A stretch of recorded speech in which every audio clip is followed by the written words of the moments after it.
మనం బైబిల్ గ్రంథములో సామెతల గ్రంథము 20వ అధ్యాయం 2వ వాక్యాన్ని చదువుదాం త్వరగా. రాజు వలన భయము సింహ గర్జన వంటిది, రాజులకు క్రోధము పుట్టించువాడు తనకి ప్రాణానికి మోసం తెచ్చుకుంటాడంట. వినండి, రాజుకు కోపం పుట్టిస్తే ఏమైతే చెప్పండి. ఇప్పుడు ఎస్తేరు రాణి రాజు వాళ్ళకి కోపం పుట్టించిన తర్వాత ఈ ఆమానుకి ఏమైంది చెప్పండి? ఒక్క దెబ్బకే ప్రాణం పోయింది. ఉరితాడుకేసి ఉరిదీసి చంపేశారు.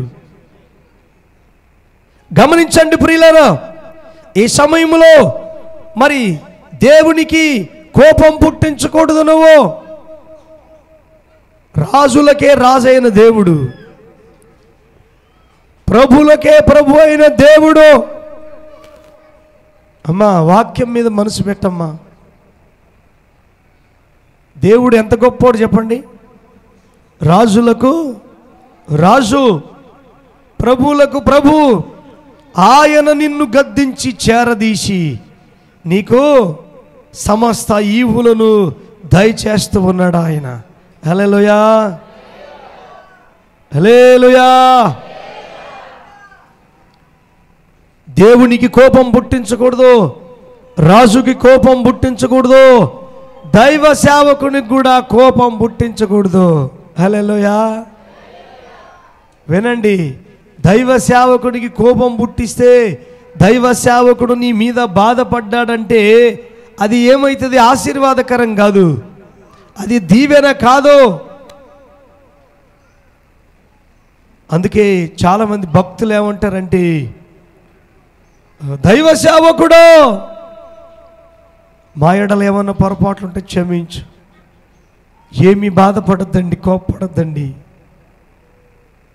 దైవ సేవకుడు ఊరుకనే కోపపడడు.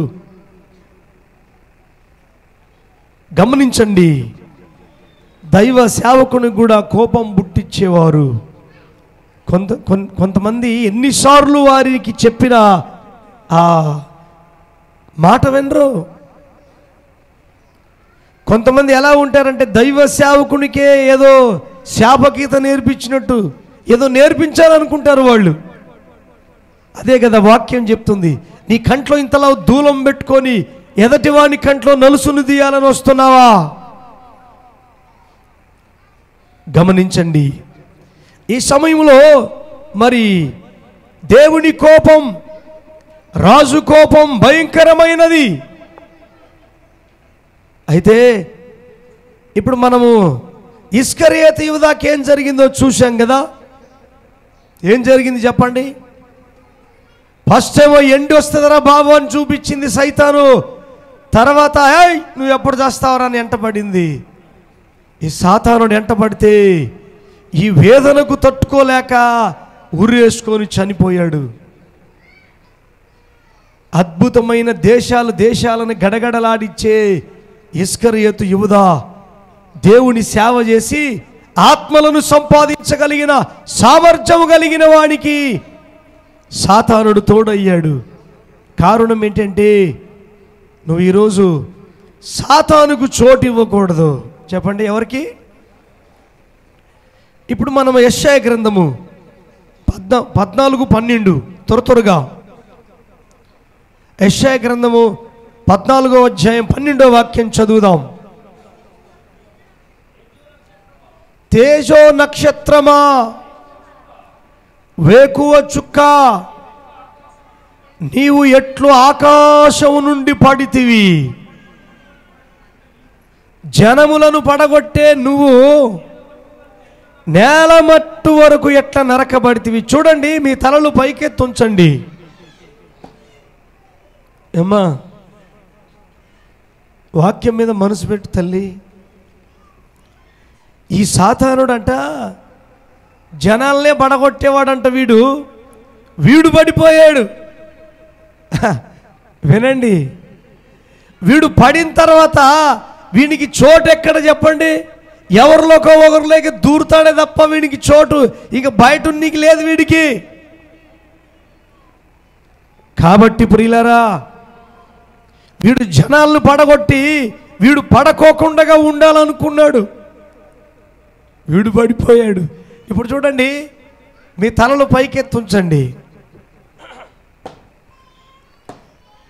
కొంతమంది తాగిన వాళ్ళు ఎవరికి కనపడకూడదు నేనని చక్కగా చక్కగా చక్కగా నేను చక్కగా నడుస్తున్నానని వస్తారు వాళ్ళు. ఇది ఏం చేస్తుంది చెప్పండి? ఊగిచ్చి ఊగిచ్చి ఎక్కడ పడకూడదు అనుకుంటాడు వీడు. పోయి పోయి బురదగుంటలో పడతాడు, వీడు రుచి కాలంలో పడతాడు. ఎవరినో పడగొట్టాలనుకుంటాడు, కానీ వీడే పడతాడు. జనాల్ని పడగొట్టాలనుకున్న సాతానుడు వీడు పడిపోయాడు. ఇప్పుడు పడిపోయిన వీడేమనుకుంటున్నాడు? ఇప్పుడు మరికొంతమందిని భూమి మీద పడగొట్టి చెడగొట్టాలనుకుంటున్నాడు. వీడి చేతికి ఎవరు దొరుకుతారో తెలుసా? పాపం చేసేవాళ్ళు, త్రాగేవాళ్ళు, మోసం చేసేవాళ్ళు, అబద్ధాలు ఆడేవాళ్ళు, అన్యాయం చేసేవాళ్ళే వీడి చేతికి దొరుకుతారు. కాబట్టి ప్రియమైన దేవుని బిడ్డలారా, ఈ సమయంలో ఈ సాతానుడు, పడిపోయిన సాతానుడు, చెడగొట్టే సాతానుడు నీ కుటుంబాన్ని చెడుపుతాడేమో. నీ కుటుంబానికి కంచె వేసుకో. రాత్రి ఒక వాక్యం వచ్చింది. దావీదంట ఏమని అడుగుతున్నాడంట దేవుణ్ణి, యేసయ్యా నిత్యము నేను నీలో చొచ్చి ఉండాలంటాడంట. ఎప్పుడెప్పుడంట? నిత్యము నీలోనే చొచ్చుకొని ఉండాలా, నిత్యము నీ మందిరములో ఉండాలా, నిత్యము నేను ప్రార్థన చేస్తూ ఉండాలా, నిత్యము నీ నామమును ప్రకటిస్తూ ఉండాలా, నీ నామాన్ని ఘనపరుస్తూ ఉండాలి. ఎంత మాట అండి! దేవునికి స్తోత్రం చెప్పండి ఒకసారి గట్టిగా. హల్లెలూయా! ఒక రాజు, సైన్యాలను నడిపించే గొప్ప రాజు, ఆ రాజు కిందే లక్షలాది మంది ఉన్నారు. అట్లాంటి రాజు అన్ని కలిగిన వాడే, దేవా నేను నిత్యము నీలో చొచ్చుకొని ఉండాలి, నీ రెక్కల క్రింద ఉండాలి, నీ మందిరములో ఉండాలి, నీ అభిషేకములో ఉండాలి, నీ కృపలో ఉండాలని ఎందుకు అడుగుతున్నాడంటే, ఏ సమయమున ఏం జరుగును, ఎప్పుడొచ్చి ఆ సాతానుడు ఎక్కడ దూరి మోసం చేస్తాడేమోనని కంచె వేసుకుంటూ ఉన్నాడు. నీ ఉద్యోగం కంచె ఉండదు, నీ ధనము నీకు కంచె ఉండదు, నీ సైనికులు నీకు కంచె ఉండరు, నీ బంధువులు నీకు కంచె ఉండరు. దేవుడు కంచె వేస్తే అది ఎవరు తీయలేరు. హల్లెలూయా!